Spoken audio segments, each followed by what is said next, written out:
Is this working? Okay, great.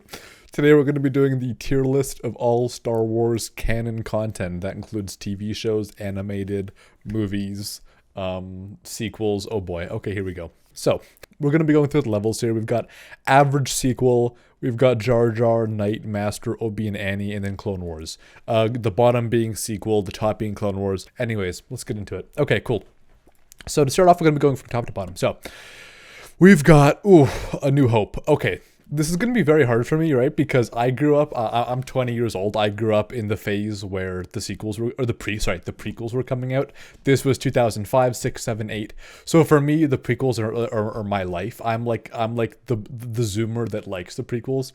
So I never really came up on the originals the way people 30, 40 years ago did. So I'm going to have a harder time putting it above Obi and Annie. Although I'm going to give it an Obi and Annie. I can't give it Clone Wars. I'm going to give it an Obi and Annie for one reason. They messed a lot of stuff up, but I think we can all acknowledge that the first to the party, the first to trend set anything is going to have a lot of flaws. And this had a lot less of them than it should have. It started the world, it made world building, it created the universe, and it made what we know and love today. It deserves it. Might have the most flaws on here besides the sequels, but it deserves it because it paved the way for everything to come. Okay. Next. Okay, we've got Attack of the Clones. Okay, so Attack of the Clones for me is it's a very personal topic, right? Because like Attack of the Clones, I grew up on that shit. This is not biased. This is facts. If you disagree, head to the comments. Little Timmy, I don't give a shit. So we're gonna put this in Obi. I'm gonna put this in Obi and Annie for one reason. Okay. Nostalgia, bitch. Okay, so this is my like nostalgia. If you get nostalgia off of of New Hope, that's cool. I get my nostalgia fix on Attack of the Clones and a couple others, which I'm sure you can guess. Okay, Star Wars Rebels, a bit of nostalgia. I started watching it when it came out, like 2015, like a year after the Clone Wars was canceled, which should be a war crime. Okay, so Rebels. If you don't know what Rebels is, it's basically just like the Clone Wars. I'm sure you've heard of it. If not, honestly, get a soul. I'm sorry. Rebels is like it, but way worse written by the same dude. The animation is dog shit. The characters are unlikable. And the end of the story is honestly forgettable as fuck. Okay, so this was in the phase when they were kind of just only catering to the originals fans, and I think they did a very bad job of it. I'm gonna give this Jar Jar for one reason: the characters are so bad. Okay, what is this? It is Star Wars. What the fuck? Oh yeah, it's that show they made right after that. That's like supposed to be after the sequels. This is sequel content. I didn't watch it. Okay, don't blame me. Okay, I don't intend on selling my soul for this shit. This, as far as I'm concerned, I've seen some reviews. I've seen some clippets. It's basically Coco Melon for Star Wars. Don't watch it unless you're under 5 years old. Okay. What do we got next? We have the Return of the Jedi. I wasn't as hard. I wasn't as hard for the originals as I was getting going for the prequels growing up. Although the one original that I really enjoyed would have been Return of the Jedi, and for that I have to say, probably deserves Master. I feel like I'm only giving a very few ranks any content in. I almost want to say Obi and Annie. I'm gonna put it Master because I've got a few more that I want to fill up with these top ones, and I think it was really well done, but it had a lot less weight on its shoulders compared to A New Hope. A New Hope, George Lucas, if you don't know the story, from what I heard, he was like ride or die. Like if this script didn't work, he was kind of like off, and he put everything into it. He had a lot riding on it, and it made a lot of success. Everybody and their mother in like the early 80s was looking forward to the Return of the Jedi. It could have been the biggest flop of cow shit, and people would have licked their fingers after watching it, right? So it had a lot less to live up to. Still, it was a good movie. Okay. The Empire Strikes Back, or not, sorry, Return of the Sith, Revenge of the Sith. I swear to God, man. I swear to God, it's been a while. This is gonna go in Clone Wars. Why? Honestly, I think it's amazing. I think the pure choreography of the lightsaber duels deserves it above Master. I also think the acting is I think the acting is very hit and miss, but I think when it's a hit, it's a hit. I also think that the fact that it's only, I think we can all agree that the prequels have kind of aged like fine wine, because at the beginning everybody hated it and now it's like a treasure among the fans, and I agree. I never hated it. I was too young to hate it. I probably would have if I was more of a grungy teen back then. I love it. Always loved it. I think it's fantastic. What I say is the law, okay? So don't question this. Don't. Rogue One, I think, is an awesome movie. I only saw it a couple times. I think that it's got a lot of flaws, but I also think it makes up for them with a lot of wholesome content that is just, it feels like the story was written with a lot of heart and passion, although I think they flopped in a few areas, so I'm going to give it Master. What do we got next? We got Solo. Ooh, spicy. Solo. I saw it once in the theater and I regret doing that, but hey, it gives me qualification to rank this. Solo, oof. Oh, it's tough, man. Oh, it's tough. Between really just the shit character building on top of the bringing back Darth Maul for like a quick kick and a quick buck from the hardcore fans. I think it was just a shit movie. I think they did everything they could to plunder it, and the box office numbers are well deserved. So, Jar Jar. Clone Wars, because Clone Wars is up here and this is Clone Wars, obviously it goes to the, no, I'm just kidding, it goes to the very top. Actually, you know what, I'm gonna move this like that. Okay, cool. So, I'm gonna say quickly, there's a lot of people who've covered the Clone Wars in depth. My favorite is the Cosmonaut Variety Hour. Love that motherfucker. He is an amazing YouTuber. Go check him out. He has made a Clone Wars video like 2 or 3 years ago, right when the cancellation was going around for the next season. Clone Wars has 6 seasons to date, and then it had its 7th season that has come out, but there was a big 4, 5, 6 year gap in between. Disney had cold feet when they bought Lucasfilm. They thought it was a bit of a mishap. They looked back and said, well, hold on guys, we made a mistake, time to reboot this bitch and give it a final season. Amazing show. Animation was always progressing, and I think it was absolutely leading the industry in a kids cartoon animation. I also think it was pushing the boundary for just storytelling. The characters, I'm gonna take this straight from the Cosmonaut Variety Hour, and the way he says it's true. Like, you look at Anakin, right? In the prequels, if you haven't seen this, I won't spoil majorly, but you look in the prequels, and Annie, he's a bit of like a whiny, tantrum throwing little bitch, right? Well, in Clone Wars, you have the exact same canon character, but in more of his side quest between the second and third movie in the prequels.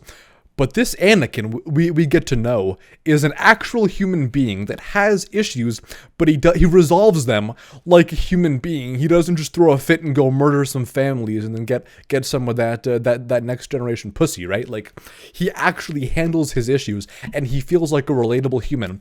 On top of that, a couple of the add-on characters that are more main characters but are more added for this show specifically that weren't in the original movies. They're amazing. Ahsoka, Ventress, they're fantastic. I swear to God, Dave Filoni is an absolute poet for this, and then he's an absolute sinner for taking that quality and making a show as bad as Rebels. He has an absolute banger like Clone Wars. Go check it out, I swear to God. It says like 13 plus E for everyone. I swear to God, it's for adults. I swear to God, it's amazing. Don't watch Rebels, don't watch Solo, don't watch this. Okay. Clone Wars the movie. I'll be honest, while I was sucking its wee-wee a little bit, I do admit the movie was pretty spotty. I don't know how they even got the budget after this pretty big shit show to even start the show. But they did, thankfully, because they redeemed a lot of flaws this had. I think that it was a fun story for kids. I don't think it was anything more or anything less. It wasn't a massive disappointment. There was no expectation, but it also didn't set any industry standards like the show eventually did. So I'm going to give it a night. Very mediocre, just a bit below average. Cool. Okay, what's next? Okay, well, yeah, The Empire Strikes Back, amazing movie. I don't think I have to say much about it. Everybody knows The Empire Strikes Back is an amazing movie. I'm trying to think. When is that? I haven't seen that movie in like 4 years, but I swear it's so good, so good. Okay, next we've got the sequel. Well, because we have average sequel here, and I love the sequels, and it's at the bottom. Just kidding. Okay, I can't give it an average sequel. I can't put it at the bottom of the list. I feel like I've got to give it a night, mostly because I feel like they play it so safe. and everybody back then was like, "Oh my god, this is literally just a ripoff of Episode 1, A New Hope." But everybody back then was quite forgiving of it because they're like, okay, they're setting the stage. They haven't made a movie in like how long? They're kind of getting comfortable.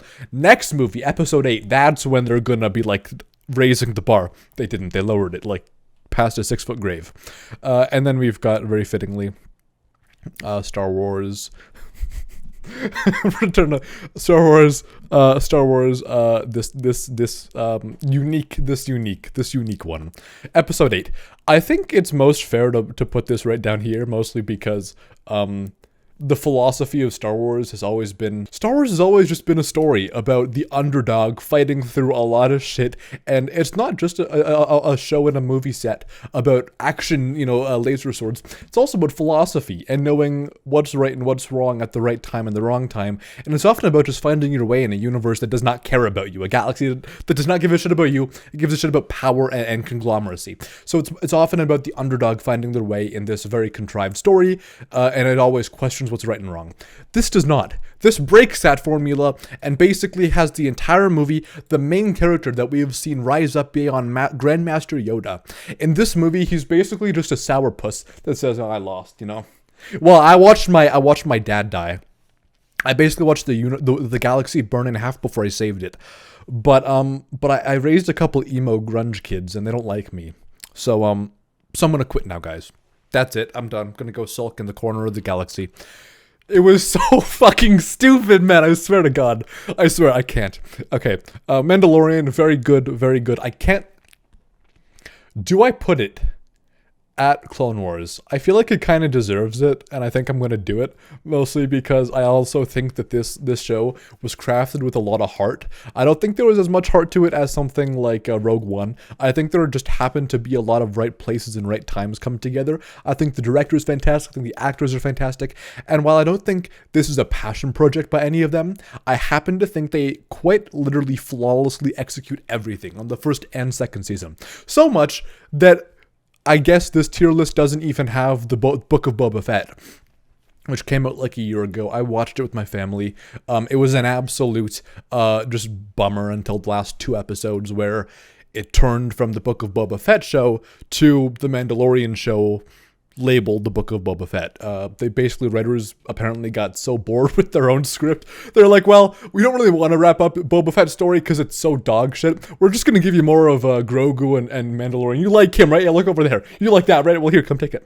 So you don't see the Book of Boba Fett here. They must have left it out for some reason. But I'd very much give it a Jar Jar. It's not offensively bad. It's just so boring, and you can tell nobody gives a shit about any of it. To actually try is quite miserable. Okay, so Book of Boba Fett, for like all intents and purposes, Jar Jar. Second lowest. What's next? Phantom Menace, I'll be honest, I do love the prequels, but I'll be honest, it had a lot of flaws. So, I think the acting was also subpar on a few parts. Not all of them, I think. Little Annie. So I think I'm gonna give it a Jar Jar, which is pretty sad because I do love the prequels. Next we've got the big bad, Star Wars Skywalker. This how do I even want to describe this? Because, well, I'm just going to put it here. I think nothing else has to be said. It's just dog shit. I think for a movie that was like the Rise of Skywalker budget, for a movie that had $275 million, I feel like they kind of missed the mark.